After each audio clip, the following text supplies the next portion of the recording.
Oda est désastreux en combat, il n'en réussit aucun. Non, critique de con. Enfin, surtout il n'en réussit aucun. Non, mais faut pas abuser. Après, peut-être que t'as vraiment pris t'as vraiment pris les plus extrémistes des cons. Non, tu peux dire, non, de mon point de vue, en toute honnêteté, je peux comprendre que tu me dises que les combats dans One Piece, t'es pas très fan par rapport aux combats d'autres mangas, parce qu'effectivement dans One Piece t'as des combats qui sont particuliers, t'as un système de pouvoir particulier. Oda en plus joue beaucoup tu sais, avec les personnages, avec leurs pouvoirs et tout, pour faire un petit peu ce qu'il veut. Il y a également beaucoup d'humour là-dedans, donc je peux comprendre que, comparaison avec d'autres mangas, tu trouves pas que c'est le meilleur. Mais de là à dire les combats sont désastreux, non, je peux pas être d'accord là, c'est pas possible. Non, c'est une grosse dinguerie. Non, les combats de One Piece sont non. Et puis ça change, tu vois. C'est quand t'es habitué, pour ceux qui ont, voilà, t'as du Bleach, t'as du Naruto, du Dragon Ball, t'as des combats différents dans One Piece. Et après, faut pas oublier que Oda utilise beaucoup la représentation, tu vois. Il va pas toujours jusqu'au bout des combats en pur 1 contre 1. Ça, c'est une réalité, parce qu'il représente surtout, il te dit qui représente quoi par rapport à sa puissance. Et c'est vrai que c'est très particulier comme concept, parce qu'il n'y a pas beaucoup de mangas où tu as énormément de combats qui ne vont pas autant à leur terme en pur, entre guillemets, 1 contre 1. Parce que là, les réserves surtout pour les Mugiwara, Enies Lobby, Alabasta, Dressrosa, avec notamment la flotte et tout. Mais quand tu prends l'exemple de Marineford, effectivement, tu as eu un arc de ouf avec beaucoup de combats. C'est vrai que t'as un arc de guerre, mais t'as pas énormément de combats qui vont à leur terme. Ça, effectivement. Mais ça, on peut en parler. Mais dire que les combats sont désastreux, je peux pas concevoir. Ça, c'est une grosse dinguerie. J'ai mis le combat en tête, c'est pas possible. Du coup, c'est Tony, vas-y, à toi l'honneur pour démarrer. Pour rebondir à ce que t'avais dit, en fait, les gens surtout ils disent ça parce que ils sont habitués à avoir des mangas de combat. Et par rapport à quelque chose que t'as dit aussi également, c'est que Oda met plus l'accent sur la représentation. À quoi sert le combat, qu'est-ce qu'il engage et pourquoi il fait ce combat-là. Plus que, c'est ça. Voilà, désolé, là c'est une balle perdue complet, plus que voilà, faire 3 chapitres, 4 chapitres avec des gestes techniques, des mecs qui font les cabrioles, lance classique, des gestes qui n'existent pas. Ça va, t'as pas donné de nom de manga, ça va, donc ça va, c'est une balle perdue, mais non, c'est tout le monde dans le même panier, moi, tout le monde dans le même panier, ils se reconnaîtront. Parle de quel manga? Ah il est plus connu, hein. Voilà. Lequel? Non, c'est bon. Pas besoin. Non, frérot, non, frérot, non. Les combats de Naruto, c'est exceptionnel, frérot. Tu peux pas dire ça, je suis désolé. Non, frérot. En plus, les combats de Naruto, en plus, c'est très profond et tout, comme, non, même les combats, c'est pareil. Non, franchement, non, t'abuses, frérot. Non, frérot. Non, frérot, tu exagères, non. Donc, du coup, vas-y, tu peux continuer ton propos. Non, ce que je dis, c'est que, voilà, en fait, Oda, c'est plus sur la représentation. Tu disais, en gros, il met l'accent sur le... Je voulais continuer, ça va le perdu, là. Je voulais finir. J'ai trop tard maintenant. Vas-y, continue. Non, mais voilà, pas besoin de faire des gestes techniques 5 étoiles, voilà, pour avoir des bons combats. Voilà, en fait, il faut aussi comprendre comment le monde de One Piece fonctionne. En fait, c'est un monde de pirates. C'est-à-dire que le mec, il a pas le temps de faire des gestes techniques, contrer, haut, à bas. C'est pas les Pumsé, en fait. Tu vois, c'est-à-dire que c'est le monde de pirates. Il faut vite, le plus rapidement, abattre l'ennemi. Voilà, c'est ça qu'il faut faire. Donc bon. D'où le fait qu'il utilise très souvent les stratagèmes. Mais tu sais souvent quand on parle de combat, on parle de ces sujets-là, de rapport de force et tout. C'est quand moi par exemple je dis qu'il y a eu des stratagèmes qui ont été utilisés. C'est beaucoup mélangent tout. Ils pensent en gros que je dis que ça a été mal fait. Que non, pas du tout. En fait, ce que je dis, c'est que au contraire, Oda utilise ce stratagème pour nous faire comprendre qui est qui. Si tu as besoin de battre un mec de cette façon, c'est peut-être que tu n'es pas capable de le battre très facilement dans des conditions normales. Et donc, comme tu le disais, tu reprenais mon propos, c'est vrai qu'Oda utilise souvent ce stratagème parce qu'il est surtout dans la représentation. Il te dit qui est quoi par rapport au monde, il a même instauré un équilibre et donc il te dit que vis-à-vis de ce sujet-là, il ne peut pas faire n'importe quoi. Et donc, par rapport au combat, c'est vrai que très souvent, il les termine quand il y a un mec qui est choqué. C'est même on prend même en flashback, quand tu vois Kaido par rapport à Oden, on a bien vu que ça n'a pas été à son terme. Et puis même par rapport à l'histoire, il fallait, même en tant qu'auteur, il fallait montrer Oden comme étant surpuissant. Tu vois là, t'as une problématique par rapport à l'auteur. Il faut montrer qu'Oden est surpuissant. Il faut montrer que Kaido, c'est pas non plus une grosse merde, mais il faut que Kaido gagne. Et donc, comment tu fais? Et donc, du coup, il faut utiliser ce stratagème. Et là où l'auteur est même très fort, c'est qu'il utilise ce stratagème, mais c'est même pas du ressort de Kaido. C'est-à-dire que c'est pas Kaido qui a demandé à la vieille de faire ça, Et Kaido a même puni la vieille. Donc c'est là où tu vois qu'il maîtrise son sujet. Tu vois, il a réussi à tout faire. Tu sais, il a tout fait parfaitement pour éviter qu'on ait trop de questions à se poser. Donc de mon point de vue, c'est très bien fait. Kaido, t'es vraiment une merde, gars. Donc du coup, Sonny, toi qui es un lecteur depuis de très très nombreuses années, hein, qui a grandi avec One Piece carrément. En termes de combat, qu'est-ce que t'en dis dans l'œuvre? Les combats dans One Piece m'ont toujours hypé. Et les combats hype toujours.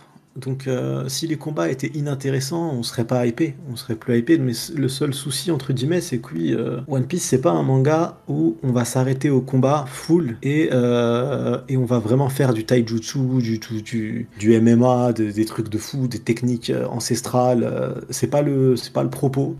Les combats te hype, les chorégraphies des fois sont belles. Je suis désolé, moi perso, des combats récents, je sais qu'il a été critiqué, mais le Zoro King il est beau.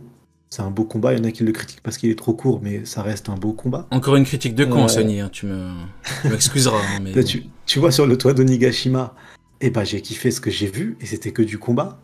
Donc du combat, il y en a dans One Piece. Après, c'est vrai qu'on s'arrêtera pas sur 10 chapitres pour nous montrer les techniques de taijutsu d'un personnage, tu vois, ça c'est certain. C'est pas le propos. Donc c'est différent d'autres mangas où on va plus être dans la technique, voilà, où ça parlera beaucoup plus, et ça veut pas dire que c'est moins qualitatif ou plus qualitatif. Jusqu'au One Piece c'est différent, mais ça en fait pas que les combats sont désastreux ou sont éclatés. Au contraire, il y a toujours de la hype actuellement, et de toute façon la réponse elle est simple. Il y a jamais autant de personnes qui parlent de One Piece sur Twitter, partout dans les réseaux, que quand il y a un combat qui s'annonce. Oui. C'est à ce moment-là où One Piece s'enflamme le Exactement. plus. C'est là où tout le monde en parle, et derrière on te dit non, mais c'est pour l'histoire, mais pas le combat.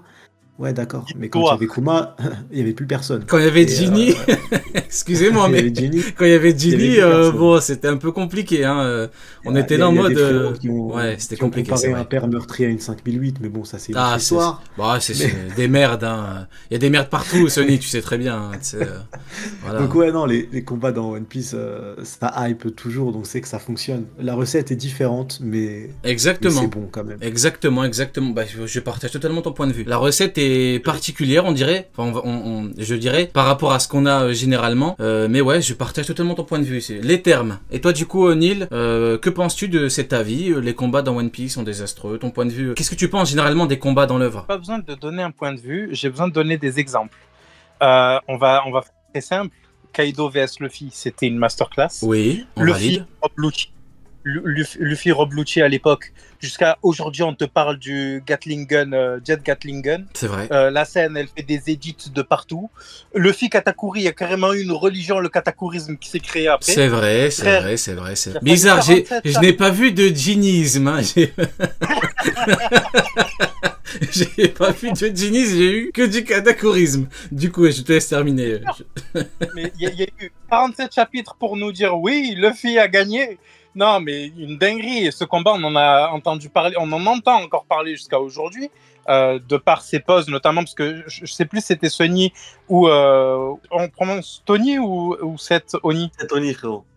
Ou Seth Oni qui avait dit du coup pour les chorégraphies, mais les chorégraphies du combat contre Katakuri, c'est du Muay Thai, c'est incroyable. C'est vrai. Ouais. C'est vrai. On a le Fiarlong, c'était fou. Là, je prends des exemples vieux volontairement parce qu'on va te dire généralement, oui, les 2 ans avant, 2 ans après. Non, les gars, vous avez des deux côtés des combats de fous furieux. Zoro Mr. One, avec le fameux éveil, on ne sait pas encore si c'était du haki, la voix de toute chose ou je sais pas quoi. C'était fou. Zoro contre homme.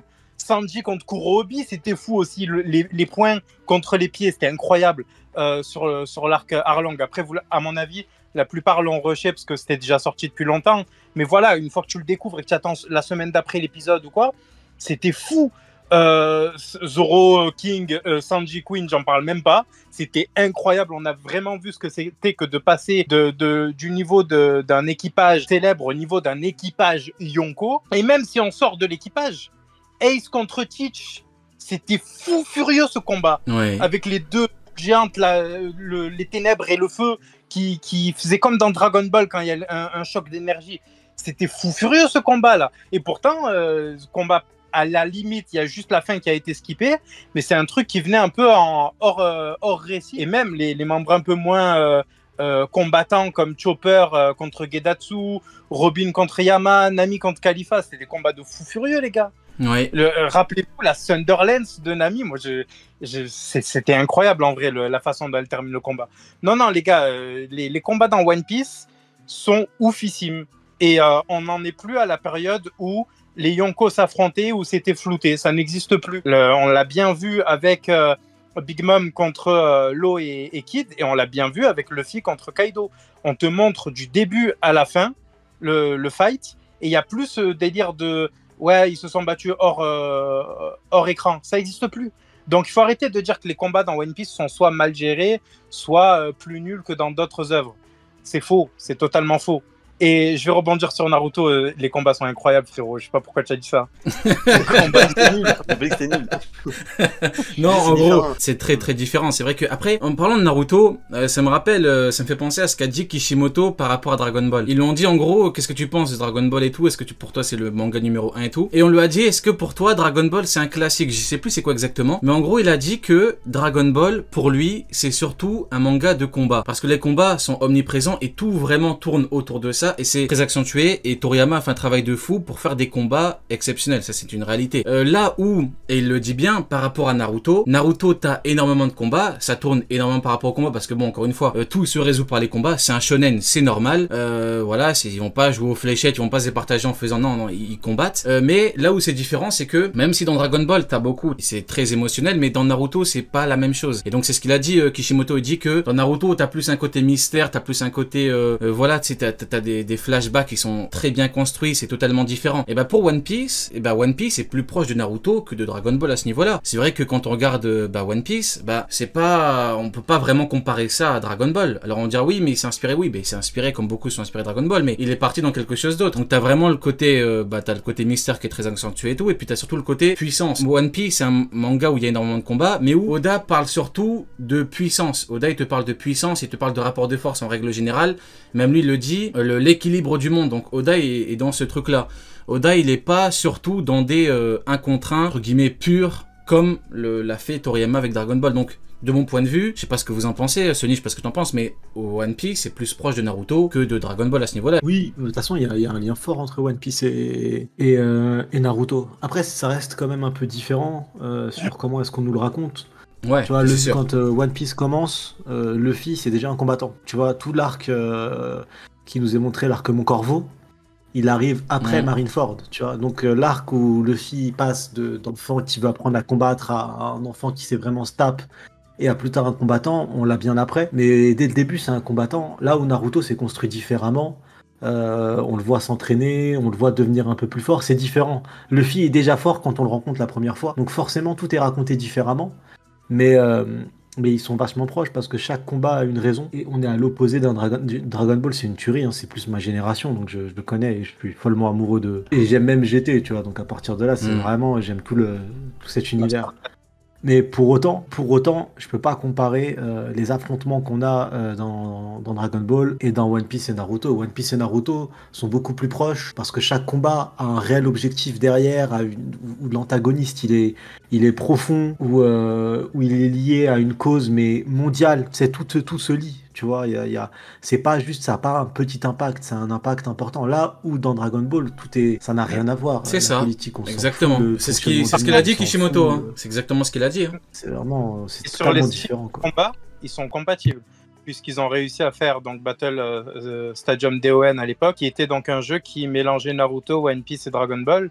Et réellement, les mouvements qui ont été conservés sont largement compatibles et sont d'ailleurs souvent réutilisés selon les œuvres. On voit par exemple Rock Lee qui peut avoir des postures de soit Tortue Géniale, soit comment il s'appelle, Goku selon les combats aussi. En vrai, en termes d'arts martiaux dans One Piece, t'as surtout les hommes poissons avec leur karaté. Hein. C'est eux qui représentent les hommes poissons. Enfin, c'est eux qui représentent le karaté. Ouais. J'allais faire une comparaison entre Rock et Sanji. On parfois, donc sur le Konoha Senpu par exemple, ont parfois les mêmes postures au niveau des coups de pied, tu vois. Il y a juste la garde de Sanji qui est un peu plus inspirée du Muay Thai parce qu'il a un pied levé. Donc quand il fait le Double Jump, tu vois que le pied levé, c'est celui qui est en feu. Mais sinon, à part ça, en vrai, c'est assez proche, quoi. Ok, bon. Du coup, tout le monde a donné son avis là-dessus. Écoutez, c'est parfait. On va pouvoir en faire une autre. Alors, un petit collage avec, du coup, de nombreux combats disons emblématique de l'œuvre. Hein. On peut admirer que ce sont que des combats catastrophiques, hein, bien évidemment, vu que le spectacle doit continuer. Hein. Au sol, comme Oda sait bien les faire. Voilà, ouais, le combat, ouais, Luffy Katakuri, c'est une singerie. Ah, Luffy Katakuri, ça se voit, Oda, il s'est dit... Tu sais, ça se voit, il s'est mis un objectif, il s'est dit, je vais faire un truc de fou. Tu vois, là, il s'est dit, je fais pas souvent des combats qui durent une plombe. Et même, tu vois que Oda, c'est surtout par rapport à ce qu'il raconte. Même, tu vois, par rapport au power-up. Tu vois, généralement, par rapport au Mugiwara, c'est quand il y a le moment, un power-up, il gagne rapidement. Et les gens confondent, les gens pensent que, vu qu'ils ont leur power-up, ils deviennent beaucoup plus fort que l'adversaire. C'est pas ce qu'Oda raconte. Oda te dit qu'ils ont galéré, ils en ont chié pour atteindre le niveau, pour combattre, pour ne pas mourir dans un combat contre quelqu'un de beaucoup plus fort. Et ils ont leur power-up pour atteindre le niveau et pour pouvoir au moins les battre à la fin. Mais c'est ça qu'Oda te dit. On va pas reprendre les exemples sur Wano, mais tu prends Luffy Kaido, tu sais, Luffy il le bat. Après combien de chapitres, tu sais, Luffy Kaido a duré longtemps. Dès qu'il a le power-up, ça dure pas 50 ans, ça dure pas 50 chapitres. Et pourtant, est-ce que ça veut dire que Luffy est devenu beaucoup plus fort? Non, parce qu'Oda te raconte surtout que tout ce cheminement, c'est pour du coup atteindre son rêve en battant l'adversaire avec une nouvelle puissance qu'ils ont atteint. Donc pour en revenir au combat Luffy Katakuri, bah ouais, magnifique. Hein. Ouais, Gino? C'est le même délire que ceux qui te disent, c'est en parlant des power-ups justement, que ceux qui te disent oui, mais tant qu'il y a un élu dans un manga, il a rien mérité. Ouais, mais ça les marche gars, pas comme ça. Minimum. Moi, j'ai envie de dire, faites la moitié des efforts qu'ils ont fait. Vous pouvez ouvrir vos grosses gueules de merde. Mais en attendant, les gars, vous l'avez vu progresser pendant des années, partir de rien.